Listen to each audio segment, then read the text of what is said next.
Hello students, आपका स्वागत है आपके अपने चैनल पाठशाला बाई करियर क्राफ्टर्स पे।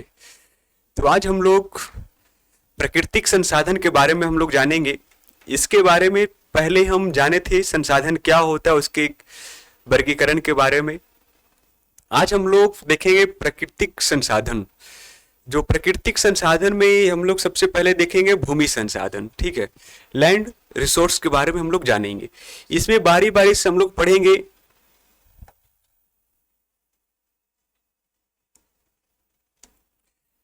लैंड रिसोर्स पढ़ेंगे, वाटर रिसोर्स पढ़ेंगे, फॉरेस्ट पढ़ेंगे, मिनरल्स पढ़ेंगे, एनर्जी पढ़ेंगे, है ना। और ये फूड रिसोर्स, मतलब बारी बारी से हम लोग सभी संसाधन को पढ़ेंगे, देखेंगे, समझेंगे, ठीक है। तो चलिए शुरू करते हैं सबसे पहला टॉपिक के साथ कि जो प्राकृतिक संसाधन होता है उसको कई वर्गों में हम लोग बांटते हैं, ठीक है। जिसमें सबसे पहला है हमारा भूमि संसाधन। क्या है? सबसे पहला हमारा भूमि संसाधन है, ठीक है। सेकेंड है जल संसाधन, तीसरा है वन एवं वन प्राणी संसाधन, नेक्स्ट है खनिज संसाधन और चौथा शक्ति या ऊर्जा संसाधन। ये बारी बारी से इस टॉपिक को हम लोग कवर करेंगे, जिसमें आज का सबसे महत्वपूर्ण टॉपिक है हमारा भूमि संसाधन। ये जो भूमि संसाधन है ये सबसे मोस्ट इंपॉर्टेंट हमारा रिसोर्स है, संसाधन है, ठीक है। कह सकते हैं सबसे ज्यादा महत्वपूर्ण संसाधन क्या है, तो भूमि संसाधन है, ठीक है। चलिए तो शुरू करते हैं। ये हमारा आप जो इमेज देख रहे हैं भूमि संसाधन का, देखिए इस पे जितना भी हम लोग दैनिक जीवन में कुछ काम करते हैं या फिर किसी प्रकार का दैनिक क्रिया करते हैं, है ना, कोई भी कार्य हो, वो सब का सब कहाँ संपन्न होता है, तो इस भूमि पे होता है ना। इस भूमि पे क्या होता है, हमारा सभी काम क्या होता है, संपन्न होता है, ठीक है। जैसे कृषि करना हो, है ना, घर बनाना हो, सड़क बनाना हो, रेलवे ट्रैक बनाना हो, सब का सब कहाँ करते हैं, तो हम भूमि पे करते हैं। चाहे बड़ा बड़ा फैक्ट्री हो, कारखाना हो, सब का सब कहाँ स्थापित होता है, तो भूमि पर। इसीलिए भूमि संसाधन क्या हो जाता है, इंपॉर्टेंट हो जाता है, ठीक है। चलिए देखिए, ज्यादा तो हम लोग फिगर को ध्यान रखेंगे, ठीक है। तो हम लोग भूमि संसाधन क्या क्या कर सकते हैं, घर बना सकते हैं, कृषि कर सकते हैं, कर सकते हैं तो रिफाइनरी का काम कर सकते हैं, फैक्ट्री लगा सकते हैं ना, सड़क बना सकते हैं, है ना। ये देखिए सड़क है आपका, ये सारा का सारा हम लोग कहाँ करेंगे, तो भूमि संसाधन में। अगर आपको दे दे निबंध लिखने के लिए कि भूमि संसाधन पर निबंध लिखे, तो आप नहीं लिख लीजिएगा, बस आपको फिगर ये याद होना चाहिए कि ये चीज होता है। चलिए शुरू होता है हमारा यहाँ से टॉपिक। कह भूमि एक बहुत महत्वपूर्ण प्राकृतिक संसाधन है, ठीक है। ये जो भूमि है ना, अभी बता रहे थे कि बहुत महत्वपूर्ण प्राकृतिक संसाधन है। भूमि क्या है, बहुत अधिक महत्वपूर्ण प्राकृतिक संसाधन है। प्राकृतिक वनस्पति, वन्य जीवन, मानव जीवन, आर्थिक क्रियाएं, पौवाहन, संचार व्यवस्थाएं भूमि पर ही आधारित है। और भूमि एक सीमित संसाधन है। भूमि कैसा संसाधन है, सीमित संसाधन। सीमित मतलब इसको हम लोग और बढ़ा नहीं सकते, जो भूमि है उसी पर हम लोग पूरा का पूरा काम हम लोग करेंगे, ठीक है। यही लिखा है, भूमि पर हम लोग जितने प्रकार का काम है वो सब का सब कहाँ करते हैं, तो भूमि पे करते हैं। जैसे में हो गया वनस्पति, कहाँ मिलेगा, भूमि पे मिलेगा। वन्य जीवन कहाँ मिलेगा, भूमि पर मिलेगा। मानव जीवन कहाँ व्यतीत करेगा, तो भूमि पे करेगा। आर्थिक क्रियाएं, हम लोग जो रोजमर्रा का जो काम करते हैं जिससे हमको पैसा कमाना, जो भी काम करते हैं उसके बाद ही हमको रुपया मिलता है ना, वो सब क्रियाएं कहाँ होगा, तो भूमि पे होगा। तब ये नहीं बोलिएगा हम तो हवा में काम करते, अरे हवा में काम करते हैं, धरती पर तो आपको आना ही पड़ेगा, है ना। नेक्स्ट है पौवाहन, पौ मत चलना फिरना, है ना, ट्रांसपोर्टिंग। संचार व्यवस्थाएं, संचार के लिए भी हमको नेटवर्क फोन बिछाना होता है, ये सब कहाँ होगा, तो भूमि पे होगा, ठीक है। करा भूमि संसाधन के कई भौतिक स्वरूप है। करा जो भूमि संसाधन इसका कई भौतिक स्वरूप है, जिसमें से कह रहा पर्वत, पठार, मैदान, निम्न भूमि और घाटियां इत्यादि। करा इसमें से प्रमुख है ये, इसमें से हमारा जो प्रमुख है ना, पर्वत है, पठार है और मैदान है। ये तीन हमारा मोस्ट इंपॉर्टेंट है, ठीक है। चलिए आगे, ये देखिए हमारा ये पठार हो गया, ये घाटी हो गया, ये हमारा समतल भूमि हो गया, हमने पहाड़ी इलाका कर सकते हैं। पठार आप लोग समझ रहे होंगे, जो समतल भूमि से ऊंचा हो, है ना, ऊंचा भाग, ऊपर क्या हो, जैसे में देखिए ये इतना ऊंचा है ना, उसके बाद क्या ये समतल भूमि है, इसी को हम लोग पठार बोलते हैं। इसको तो आप लोग बचपन में जाने ही करते हैं, ये पहाड़ है हमारा, ये समतल भूमि जिसको हम लोग मैदान कहते हैं। कराइए देखने की बात ये जो पठार है, ये पठार हमारा कितना प्रतिशत है, 27%। कितना प्रतिशत, कितना, 27% है, ठीक है। और पर्वतीय भाग हमारा 30% है, और मैदानी भाग कितना है, 43% है, ठीक है। इसमें से 1 नंबर का क्वेश्चन पूछेगा आपसे कि ये पूछेगा पठारी भाग कितना प्रतिशत में विस्तृत है, तो 27%, और पर्वतीय भाग 30%, और समतल भूमि या फिर मैदानी क्षेत्र कितना, तो 43% में इसका विस्तार है, ठीक है। चलिए इसमें कुछ कुछ लिखा है, उसको आप लोग पढ़िएगा, ज्यादा कुछ खास नहीं है। चलिए आगे देखते हैं। कह मृदा का निर्माण, ये जो मिट्टी का निर्माण है वो कैसे होता है। जैसे में देखिए मिट्टी का जो निर्माण है ना वो कई तरीके से होता है, ठीक है। फिगर कप को देखिए, उसके बाद इसको हम पढ़ते हैं। मृदा निर्माण, जो सॉइल फॉर्मेशन है, जो मृदा का निर्माण है, मृदा परितंत्र का एक महत्वपूर्ण घटक है। घटक मतलब को वो मतलब कह सकते हैं घटित होकर बनता है, कुछ होगा पहले, उससे रीस कर वो मिट्टी का निर्माण होगा, ठीक है।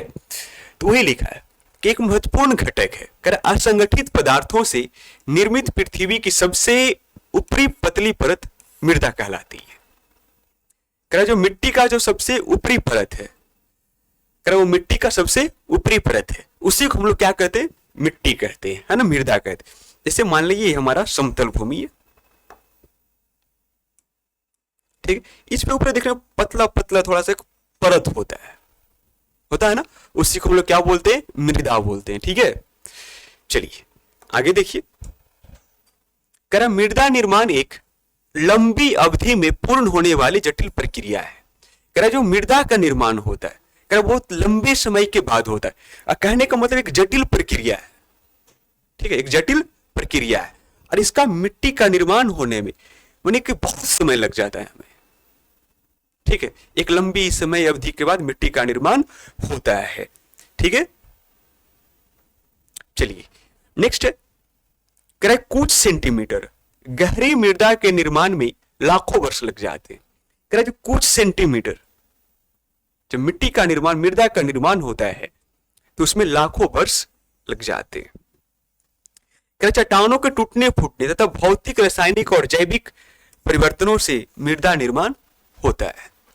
मृदा का निर्माण कैसे होगा, तो चट्टानों के टूटने फूटने से, कोई भौतिक क्रिया हो, रासायनिक क्रिया हो, या फिर जैविक क्रिया हो, है ना, या फिर जैविक परिवर्तन हो, उसी से मृदा का निर्माण होता है, ठीक है। जैसे में देखिए मिट्टी बना, क्लाइमेट भी है, जानवर भी भाग ले रहा है, समय भी है, टाइपोग्राफी कहने का मतलब कि टूटने फूटने से है, ठीक है। तब जाकर वो रीस कर, मैंने मान लिया एक पत्थर है बड़ा सा, पानी आया, रीस कर वो टूटेगा, कई वर्षों के बाद वो फिर से क्या बनेगा, मिट्टी बनेगा, ठीक है।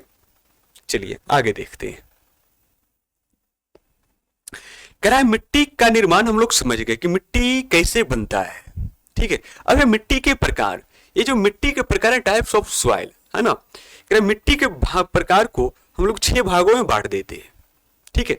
मोटे मोटे तौर पर कितने भागों में, 6 भाग में बांटते हैं, जिसमें सबसे पहला है जलोढ़ मृदा, दूसरा है काली मिट्टी, तीसरा है लाल एवं पीली मिट्टी, चौथा है लैटेराइट, 5वां है मरुस्थलीय, और 6 है पर्वतीय, ठीक है।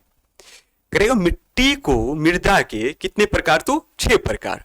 कौन कौन, जलोढ़ मिट्टी, काली मिट्टी, लाल एवं पीली मिट्टी, मरुस्थलीय मृदा, पर्वतीय मृदा, और एक लैटेराइट मृदा, ठीक है। 6 प्रकार का मिट्टी है, और 6 के बारे में हम लोग बारी बारी से पढ़ेंगे, ठीक है। इसका विस्तार कहाँ है, ठीक है, कितने भूमि पर विस्तृत है ये, इसमें कौन सा फसल हो सकता है, बारी बारी से हम लोग हर एक को देखेंगे, ठीक है। जिसमें से सबसे प्रमुख हमारा है जलोढ़ मृदा। क्या जलोढ़ मृदा, इसमें से एक ऑब्जेक्टिव क्वेश्चन पूछता है, वो बहुत ही ज्यादा इंपॉर्टेंट, कहने का मतलब उसको ब्रह्मा विष्णु महेश भी उस क्वेश्चन को नहीं हटाते, है ना, एकदम फिक्स एक वो क्वेश्चन पूछेगा तो पूछता ही है वो, ठीक है। चलिए तो शुरू करते हैं सबसे पहले जलोढ़ मृदा के साथ। देखिए जलोढ़ मृदा पढ़ने से पहले कुछ पॉइंट है, इसको हम लोग देख लेते हैं। यहां से शुरू होता है जलोढ़ मृदा, है ना। चलिए सबसे पहले हमारा मृतिका, कि मृतिका होता क्या है। आप नदी के किनारे गए होंगे, जो नदी का किनारा होता है वहां पर देखते हैं महीन महीन कण होता है, ठीक है, जो 2 माइक्रोन से छोटा होता है, उसी को हम लोग क्या कहते हैं, मृतिका या इंग्लिश में क्ले बोलते हैं, ठीक है। वही लिखा है 2 माइक्रोन से छोटे व्यास वाले कणों वाले अवसादी शैलों को क्या बोलते हैं, मृतिका कहते हैं।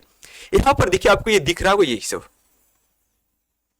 ठीक है, ये पत्थर वाला भाग छोड़कर, ठीक है, ये सब जो भाग है यहां पर क्या है, मृतिका, छोटा छोटा कण है, ठीक है, ये सब, उसी को हम लोग क्या बोलेंगे, मृतिका बोलते हैं। कराई जो मृतिका होता है ना, मुख्यतः एल्युमिनियम के सिलिकेट एवं बहुसिलिकेट का मिश्रण है। कराई जो मृतिका है वो किसका किसका मिश्रण है, तो एल्युमिनियम की सिलिकेट और बहुसिलिकेट का क्या है, वो मिश्रण है। इसी दोनों से क्या बनता है, ये हो गया एल्युमिनियम के सिलिकेट और बहुसिलिकेट, ये दोनों से मिलकर क्या बना, मृतिका बना है, ठीक है। क्या बनेगा, मृतिका बनेगा, जिसको हम लोग क्ले बोलते हैं, ठीक है। चलिए आगे, ग्राम मृतिका मुख्यतः भूरे रंग की होती है।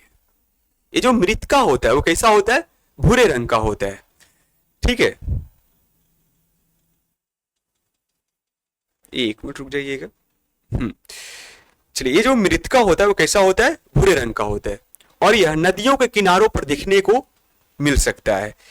ये कह रहा है आपका जो मृतिका है वो कहां देखने के लिए मिलेगा, तो नदियों के किनारे में, और इसका रंग कैसा होता है,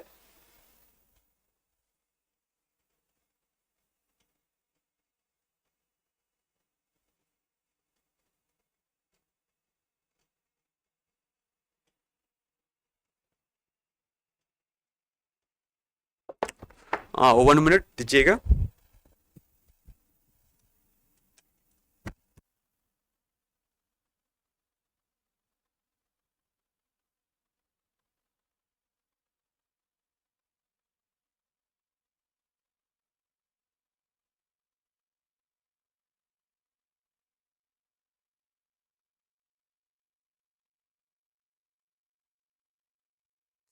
चलिए देखते हैं आगे। हम लोग जा रहे थे मृतिका मुख्यतः भूरे रंग का होता है और यह नदियों के किनारों पर देखने को मिलता है, ठीक है, यहां तक हम देख लिए। आगे देखिए, यहां से हमारा जलोढ़ मृदा शुरू होता है। ये मोस्ट इंपॉर्टेंट टॉपिक है हमारा जलोढ़ मृदा। इसमें से क्वेश्चन आपसे पूछता है एमसीक्यू में भी कि जलोढ़ मृदा का विस्तार कैसा है, इसका रंग कैसा होता है, इसमें कौन सा फसल होता है, ठीक है। तो हम लोग देखते हैं जलोढ़ मृदा को। ये आपस में आप लोग गांव शहर में देखे होंगे, जो नदी से आता है, इसमें जलोढ़ मृदा भी 2 प्रकार का होता है, इसको हम लोग चर्चा करेंगे आगे। तो देखिए, कह उत्तर भारत का मैदान पूर्णतः जलोढ़ निर्मित है। कह रहा जो उत्तर भारत का जो मैदान है, ठीक है, उत्तर भारत का मैदान है वो किससे किस सॉरी उत्तर भारत का जो मैदान है वो किससे निर्मित है, तो जलोढ़ मृदा से, ठीक है। कह रहा जो हिमालय के 3 महत्वपूर्ण सिंधु, गंगा और ब्रह्मपुत्र द्वारा लाए गए जलोढ़ के निक्षेप से बना है। कह रहा जो उत्तर भारत का जो मैदान है, ठीक, उत्तर भारत का जो मैदान है वो कह रहा है हिमालय के जो 3 महत्वपूर्ण नदी है, कौन कौन, सिंधु, गंगा और ब्रह्मपुत्र। सिंधु, गंगा और ब्रह्मपुत्र, ये 3 जो नदी है ना, इसी नदी से जो उसके साथ जो निक्षेप लाता है, निक्षेप जो गाद, जिसको हम लोग हिंदी ठेठ भाषा में गाद बोलते हैं ना, वही गाद आकर फैलता है, ठीक है, उसी को हम लोग क्या कहते हैं, जलोढ़ कहते हैं। और ये जो मिट्टी है इसका फैलाव कहां है, तो उत्तर भारत के मैदान में। इसका जो फैलाव है वो कहां है, उत्तर भारत के मैदान में इसका फैलाव है जलोढ़ मिट्टी का, ठीक है। चलिए आगे देखते हैं। आगे कह रहा है इसका रंग, इसका रंग धुंधला से लेकर लालिमा लिए भूरे रंग का होता है। जैसे हम अभी देख रहे थे, ये मिट्टी देखिए धुंधला है और थोड़ा सा रेड कलर भी लिए हुए है ना, इसी को बोलते धुंधला से लेकर लालिमा लिए भूरे रंग का होता है, वही लिखा है। जलोढ़ मिट्टी का रंग कैसा, धुंधला से लेकर लालिमा लिए कौन रंग तक, भूरे रंग का होता है। इस मिट्टी का विस्तार भारत में लगभग 6.4 करोड़ हेक्टेयर भूमि पर है। कितना, 6.4 करोड़ हेक्टेयर भूमि पर है। ठीक है, आपसे क्वेश्चन पूछेगा कि जलोढ़ मिट्टी का विस्तार कितने क्षेत्र पे है, तो 6.4 करोड़ हेक्टेयर भूमि पर है ना, जलोढ़ मिट्टी का विस्तार। और जलोढ़ मिट्टी का विस्तार कहाँ देखने के लिए मिलेगा, तो उत्तरी भारत के मैदान में, है ना, उत्तरी भारत में हमको जलोढ़ मिट्टी देखने को मिलेगा। कंप्लीट है। चलिए आगे है, ये जो जलोढ़ मृदा है इसमें पोटास, फास्फोरस, ठीक है, फास्फोरस और चूना जैसे पोषक तत्व होते हैं। इस मिट्टी में कौन कौन सा तत्व होता है, तो पोटास होता है, फास्फोरस होता है, चूना होता है। वहीं इसके जैसे और भी छोटे छोटे कम मात्रा में और भी तत्व एलिमेंट्स होते हैं इसमें। कहता है लेकिन इसमें नाइट्रोजन की एवं जैव पदार्थ की कमी होती है। इसमें अधिकता किसका है, पोटास और फास्फोरस और चूना का। ठीक है, जो हमारा जलोढ़ मिट्टी है उसमें बहुलता किसका है, तो पोटास, फास्फोरस और चूना पत्थर का। लेकिन इसमें अगर कमी बोले तो किसका कमी है, नाइट्रोजन और जैव पदार्थ की इसमें कमी है। ठीक है, चलिए आगे है, इस मिट्टी में गन्ना, चावल, गेहूं, मक्का, दलहन जैसी फसलों के लिए उपयुक्त है। अब कहेगा जलोढ़ मृदा में कौन सा फसल के लिए अच्छा है, तो कौन कौन, गन्ना हो गया, चावल, गेहूं, मक्का, ये सब जो फसल है ना वो जलोढ़ मिट्टी में उपजाए जा सकते हैं। ठीक है, तो आपसे क्वेश्चन पूछ देगा कि जलोढ़ मिट्टी का विस्तार कितना है, तो 6.4 करोड़ हेक्टेयर में है, इसका फैलाव है। जलोढ़ मिट्टी देखने के लिए कहाँ मिलेगा, तो उत्तर भारत के मैदान में मिलेगा। ठीक है, और ये मिट्टी आता कहाँ से है, तो हिमालय की जो 3 नदियां हैं, सिंधु, गंगा और ब्रह्मपुत्र, उसी के निक्षेप से ये बना है, जलोढ़ मिट्टी का विस्तार हुआ है। और जलोढ़ मिट्टी में किसका अधिकता होता है, तो फास्फोरस, पोटास और चूना का, है ना। इसमें कमी किसका होता है, तो कमी हो गया आपका किसका, नाइट्रोजन का और जैव पदार्थ का। ठीक है, इसमें कौन से फसल आएंगे, तो गन्ना आएंगे, चावल, गेहूं और मक्का इत्यादि ये सब फसल इसमें उगेंगे। ठीक है, चलिए आगे कह रहा आयु के आधार पर जलोढ़ 2 प्रकार के होते हैं। अब कह रहे अभी बताए थे जलोढ़ कितने प्रकार के होते हैं, 2 प्रकार के। किस आधार पे, आयु के आधार पे, है ना। आयु कहने का मतलब तो कोई थोड़ी व्यक्ति है कि आयु होगा इसका, तो भी मिट्टी भी तो पुराना और नया होता है ना। ठीक है, तो उसी को हम लोग क्या बोलते हैं, आयु के रूप में डिफाइन करते हैं। आयु के आधार पर जलोढ़ मृदा के 2 प्रकार होते हैं। कितने प्रकार, 2 प्रकार। पहला कौन, पुराना जलोढ़ और दूसरा नवीन जलोढ़। ठीक है, ये दोनों का अपना अपना एक नाम है, दोनों है क्या, अपना अपना एक नाम है। जैसे पुराना जलोढ़ को हम लोग बोल सकते हैं बांगर। ठीक है, पुराना जलोढ़ को बांगर। ठीक है, और नवीन जलोढ़ को क्या बोलेंगे हम लोग, खादर कहते हैं। ठीक है, पुराना जलोढ़ को बांगर कहते हैं और नए जलोढ़ को या फिर नवीन जलोढ़ को खादर कहते हैं। ठीक है, देखिए लिखा है, ये जो हमारा जो बांगर है, आप लोग प्रचार भी देखते हो बांगर सीमेंट, है ना। जब पुराने जलोढ़ में कंकड़ एवं बजरी की मात्रा अधिक हो, ठीक है, कह रहा है जब पुराने जलोढ़ में कंकड़ एवं बजरी की मात्रा क्या हो, अधिक हो, तो इसे क्या कहेंगे, बांगर कहते हैं। इसे क्या बोलेंगे हम लोग, बांगर बोलेंगे। ठीक है, अब एक खादर, कह रहा है जब नए जलोढ़ में या फिर नवीन जलोढ़ में महीन कण पाए जाते हो तो उसे खादर कहते हैं। इसमें देखते हो मिट्टी जब होता है तो एक जहां पर पुराना मिट्टी हो गया उसमें कंकड़ बजरी ज्यादा मिलता है तो वो बांगर हो गया। अब कुछ होता है उसमें तो कण, छोटा छोटा कण होता है, उससे हम लोग खादर बोलेंगे। ठीक है, अब खादर किससे बना होता है, तो बालू और मृतिका से। यहां पर एक आप इमेज दिख रहे हैं, इसमें जो खादर है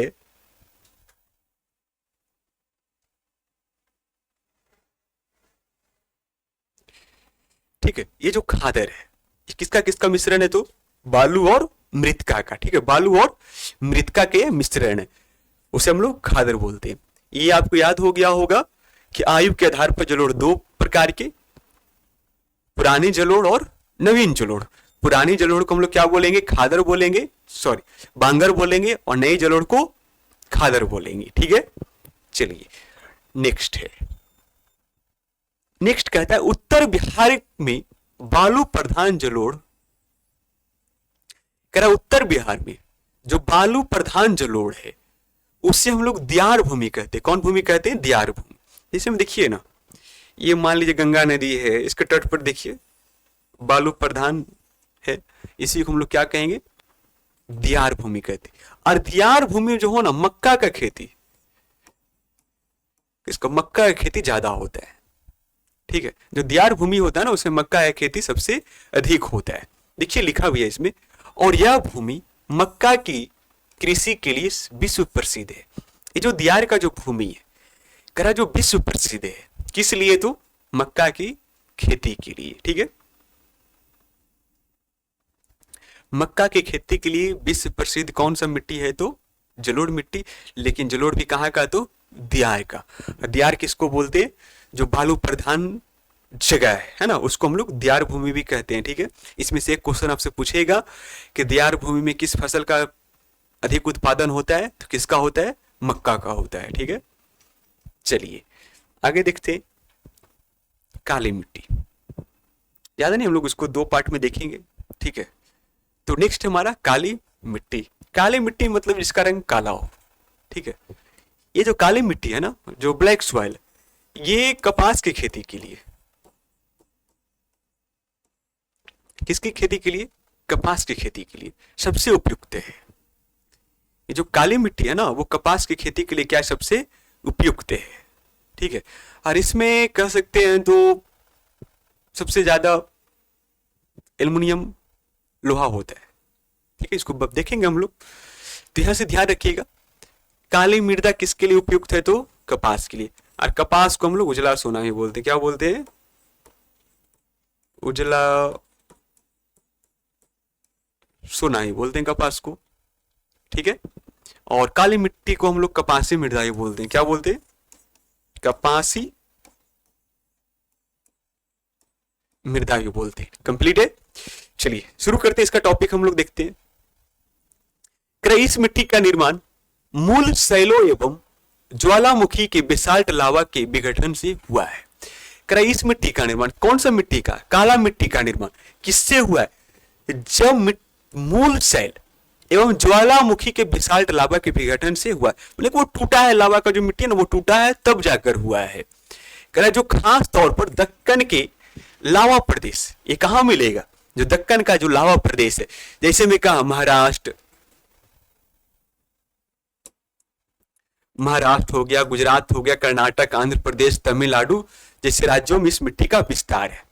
मानी कि जो कह सकते हैं जहां पर ज्वालामुखी होगा, ठीक, पहले होगा वहां पर। और ऐसे भी याद कर सकते हैं जहां पर जो समुद्री इलाका है, ठीक है, समुद्री इलाका है, जो समुद्री क्षेत्र उसके बगल का, महाराष्ट्र, गुजरात, कर्नाटक, आंध्र प्रदेश, तमिलनाडु, ये सब के किनारे क्या है? समुद्र है। तो वहां पर काली मिट्टी का क्या है? विस्तार है, ठीक है। कह जो भारत में लगभग 6.4 करोड़ हेक्टेयर भूमि पर है। जितना जलोढ़ मिट्टी का था उतना ही काली मिट्टी का भी विस्तार है।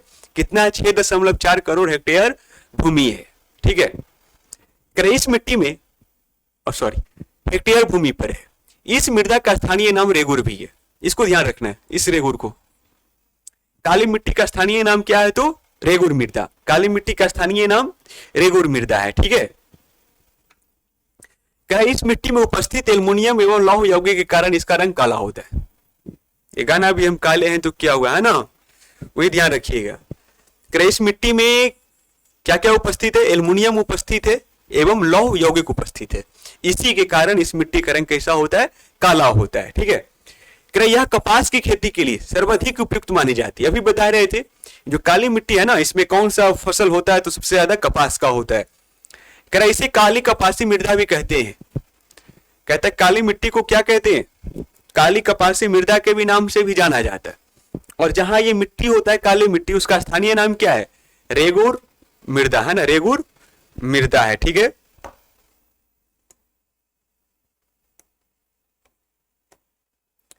इसको आपको ध्यान रखना है, रेगुर मृदा होता है। दूसरा इसको हम लोग क्या बोलते हैं? काली कपासी मृदा भी कहते हैं, ठीक है। ये दो चीज को ध्यान रखना है आपको। चलिए आगे देखते हैं। इस मिट्टी में कैल्शियम कार्बोनेट, मैग्नीशियम, पोटास, चूना जैसे पौष्टिक तत्व होते हैं। जो काली कपासी मिट्टी होता है उसमें क्या होता है? कैल्शियम कार्बोनेट, मैग्नीशियम, पोटास, चूना जैसे पौष्टिक तत्व होते हैं। लेकिन इसमें कमी किसका होता है? तो फास्फोरस का। ठीक है, काली मिट्टी में कमी किसका? तो फास्फोरस का। ठीक है, चलिए आगे। कह रहा है यह मिट्टी गन्ना, प्याज, गेहूं और फलों की खेती के लिए अनुकूल मानी जाती है। कह रहा है जो काली मिट्टी है ना, वो किसके लिए अनुकूल है? तो गन्ना हो गया, कपास, प्याज हो गया, गेहूं हो गया, फल की खेती के लिए ये सब काली मिट्टी में होता है। लेकिन इसमें से क्वेश्चन ये पूछेगा आपसे, काली मिट्टी का स्थानीय नाम क्या है? तो रेगुर मृदा। दूसरा ये पूछेगा, काली मिट्टी सबसे ज्यादा सर्वाधिक उपयुक्त किसके लिए है? तो कपास के लिए है। ये कपास आपको दिख रहा होगा साइड में, यही कपास है ना, इसी का खेती होता है सबसे ज्यादा काली मिट्टी में। और काली मिट्टी में कमी किस तत्व का होता है? तो फास्फोरस का कमी होता है। काली मिट्टी का रंग कैसा होता है? काला होता है। क्यों होता है? एल्युमिनियम और लोहा के यौगिक के कारण। ठीक है, चलिए आगे देखते हैं। कहता लाल एवं पीली मृदा। लाल एवं पीली मृदा को हम लोग पढ़ेंगे। एक मिनट, इधर छोटा छोटा टॉपिक होगा, है ना। चलिए, लाल एवं पीली मृदा। दिखने में नाम ही ये पता है लाल एवं पीली मृदा होता है। लाल मिट्टी का रंग कैसा? लाल। ठीक है, आप लोग देखे होंगे उड़ीसा की तरफ लाल लाल मिट्टी दिखेगा। आप तो बगल में ईंट भट्टा हो, वहां पर भी देखे होंगे, है ना, कि मिट्टी लाल लाल है।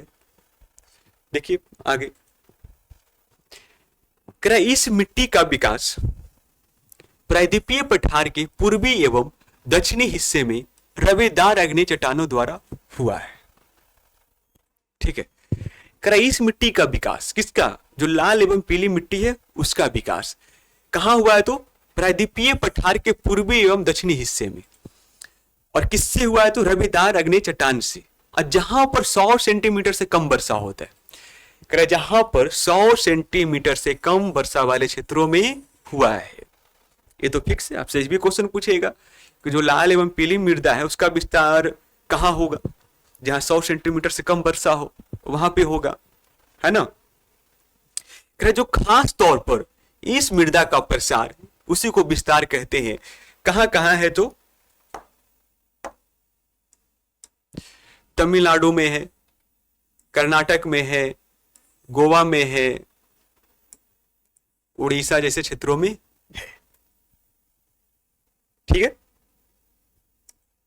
इसका जो लाल एवं पीली मिट्टी का विस्तार है तमिलनाडु, उड़ीसा, गोवा, कर्नाटक जैसे क्षेत्रों में हुआ है। ठीक है, लाल एवं पीली मिट्टी का विस्तार। ठीक है, अब इसका विस्तार, इसका जो विस्तार है ना, वो 7.2 करोड़ हेक्टेयर भूमि पर है। 7.2 करोड़ हेक्टेयर भूमि पर है लाल एवं पीली मिट्टी का विस्तार। ठीक है, चलिए, इस मृदा में लौहांश की मात्रा के कारण इसका रंग लाल होता है। इस मिट्टी में लोहा का अंश होने के कारण इस मिट्टी का रंग कैसा होता है? लाल होता है। जल योजन, जल योजन मतलब हो गया जल का जमाव। जल का जमाव, जल का जमाव होने के कारण इस मिट्टी का रंग कैसा हो जाता है? पीला हो जाता है। कैसा होता है? पीला हो जाता है। ठीक है, ऐसे भी देखते होंगे जहां पर पानी का जमाव होता है ना, वो धीरे धीरे उसका रंग कैसा हो जाता है? वो पीला हो जाता है। ठीक है, इस मृदा में सिंचाई की व्यवस्था कर चावल, मक्का, मूंगफली, तंबाकू और फलों का उत्पादन किया जा सकता है। इस मिट्टी में सिंचाई की व्यवस्था करके चावल का, मक्का का, फल का, मूंगफली, तंबाकू, ये सभी का हम लोग फसल उत्पादन कर सकते हैं लाल एवं पीली मिट्टी में। ठीक है, चलिए आगे देखते हैं। चलिए इसी को थोड़ा सा फिर से रिवीजन कर लेते, ध्यान दीजिएगा। जो लाल मिट्टी है, लाल एवं पीली मिट्टी, इसका विस्तार कहां कहां? तो उड़ीसा, गोवा, कर्नाटक, है ना, ये सब जगह इसका विस्तार है। कितने भूमि पर? तो 7.2 करोड़ हेक्टेयर भूमि पर इसका विस्तार है। और इस मिट्टी का रंग कैसा होता है? लाल होता है। क्यों लाल होता है? इसमें लोहा का अंश होता है। और इसी भूमि पर पानी का जमाव हो जाए, जल योजन हो जाए, तो उसी का रंग कैसा हो जाता है? पीला हो जाता है। ठीक है, कह इसमें सिंचाई की व्यवस्था कर हम लोग मूंगफली, तंबाकू, चावल ये सब का उत्पादन कर सकते हैं। ठीक है, चलिए आगे देखते हैं। लैटेराइट मृदा। लैटेराइट का अर्थ ही होता है मिट्टी वाला, लाल मिट्टी, यानी कि लाल रंग का, इंट कलर का। इंटा तो आप लोग देख भी किए होंगे नहीं? लैटेराइट का अर्थ ही होता है इंट। क्या होता है? इंट होता है। ठीक है, जो हम लोग एंटा बोलते हैं उसको ठेठ भाषा में। चलिए देखिए, लिखा है लैटेराइट शब्द की उत्पत्ति ग्रीक भाषा के लैटर शब्द से हुआ है। किससे हुआ है? तो लैटर शब्द से हुआ है। ठीक है, ये ग्रीक भाषा के लैटर शब्द से हुआ है, जिसका शाब्दिक अर्थ क्या होता है? इंट होता है। अभी बता रहे थे जिसका शाब्दिक अर्थ क्या होता है? इंट होता है। अब देखिए, इसमें तो कुछ था नहीं। लैटेराइट मतलब होता है इसका जो लेटर शब्द से बना है, जो ग्रीक का भाषा है, और इसका शाब्दिक अर्थ क्या होता है? इंट होता है। ठीक है, तो यहां तक हम लोग पढ़ लिए मिट्टी के बारे में। तो आप लोग कमेंट करके जरूर बताइए सेशन कैसा लग रहा है आपको। अगर चैनल पे नए हैं तो चैनल को सब्सक्राइब करिए और अपने ज्यादा से ज्यादा दोस्तों में वीडियो को शेयर करिए। ठीक है, हम लोग मेहनत करते रहेंगे। आपको क्लास शाम को 6 बजे से आपको लाइव क्लास मिलेगा। आप लोग जितना हो सके उतना वीडियो को आप लोग शेयर करिए। ठीक है, और चैनल को सब्सक्राइब जरूर करिए आप लोग। ठीक है, चैनल पे नए हैं तो।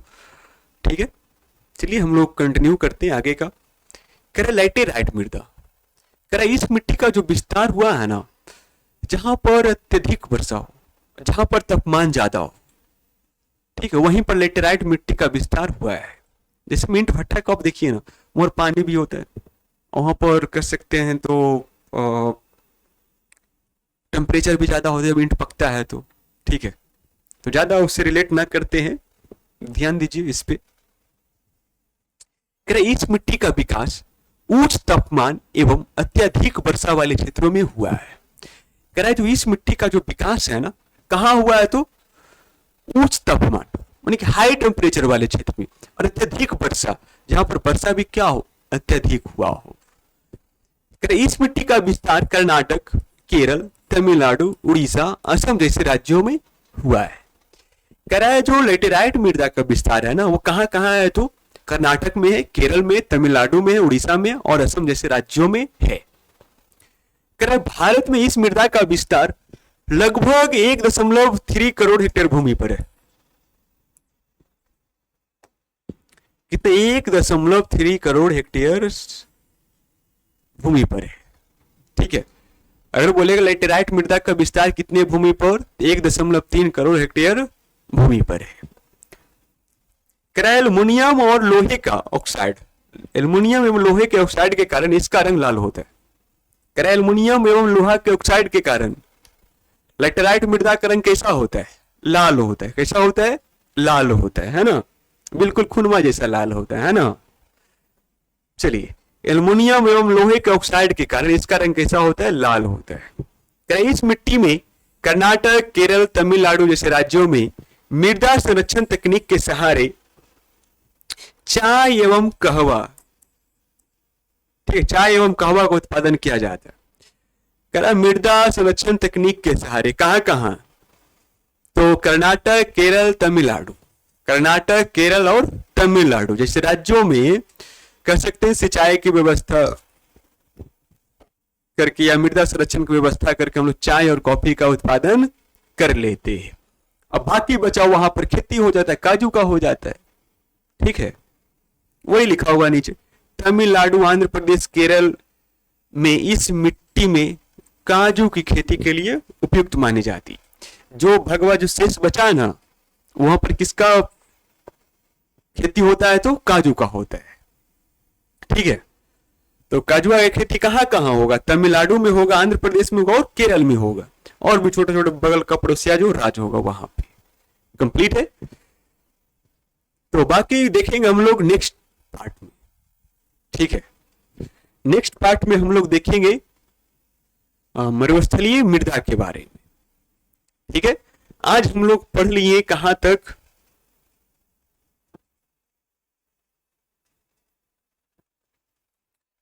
हम लोग बाबू आज पढ़ लिए, जलोढ़ मृदा पढ़ लिए, काली मृदा पढ़ लिए, लाल एवं पीली मृदा पढ़ लिए और लेटेराइट मृदा पढ़ लिए।